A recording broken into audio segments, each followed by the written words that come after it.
Hi, I'm Alane Freund. I'm a licensed marriage and family therapist and an international consultant on high sensitivity. I wanted to talk a little bit about structure and schedule today. The reason that it's so important is we have lost a lot of our structure and schedule with this shelter in place and stay at home order. Remember when you had to have the kids at school by a certain time, or you had to get to that meeting on time? You had to plan your day around it. You had to get up in the morning by a certain time. Well, I don't know about you, but I had to get up an hour and a half before I had to be anywhere, so I'd have time to decide what to wear and do my makeup and hair and all those things that really made me keep going, ticking through my life regularly. I've been hearing a lot from parents. My kitten is here making lots of noise. I've been hearing a lot from parents about how they're tired and it's just kind of drudgery. It's just constant parenting. And if you've lost preschool or school or you're just your time out of the house because you went to work or you went to meetings and now you don't have that anymore, it really changes things. So my favorite scheduling tool is called backwards scheduling.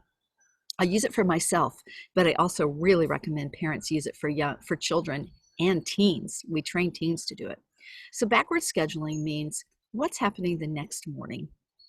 At what time does everything need to function, or do you need to leave the house? So I'm going to use kids as an example and going to school or being on the computer for school. Whatever time that is that something has to happen in the morning, how long will it take to do all of the things you do in the morning? And it's great to actually write them down for yourself and to help the children write them down. And you figure out what hour, at what time does one need to get up in the morning to be ready? Now, depending on how much sleep you need, based on how old you are, but we say that we really want our children to have between 10 and 12 hours of sleep, and young children and teenagers are on the higher end of that scale.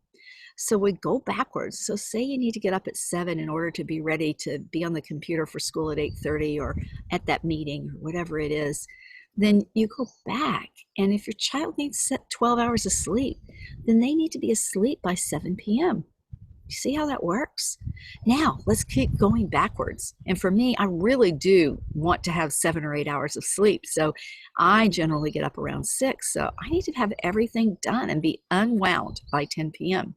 So if you go backwards for all the things it takes to unwind, to get to bed and work your way back up to dinner, sometimes for the young children, they need bath before dinner to make it all work. So try that. Just look at your life, one person in your family, choose theirs, look at their schedule and think about how can you backwards schedule. If you backwards schedule, it takes the pressure off. And if your child or yourself are highly sensitive, let me just tell you that there's a lot of time you need to put in the schedule for deep processing. I think a lot about everything. It drives me bonkers, but that's how my brain works. It's more reactive and it just does it. And I'm not bragging. Let me tell you, I wish I thought less. So I hope that this will be helpful and that you might try to backwards schedule your life or the life of someone in your family and see if that helps create some structure that takes some of the pressure off of you as a parent. Thanks so much for listening. Alane Freund. Please subscribe below to my channel or comment and come and find me, areyouhighlysensitive.com, and join my membership to participate in live webinars. Thanks for coming and listening, and I'll talk to you soon.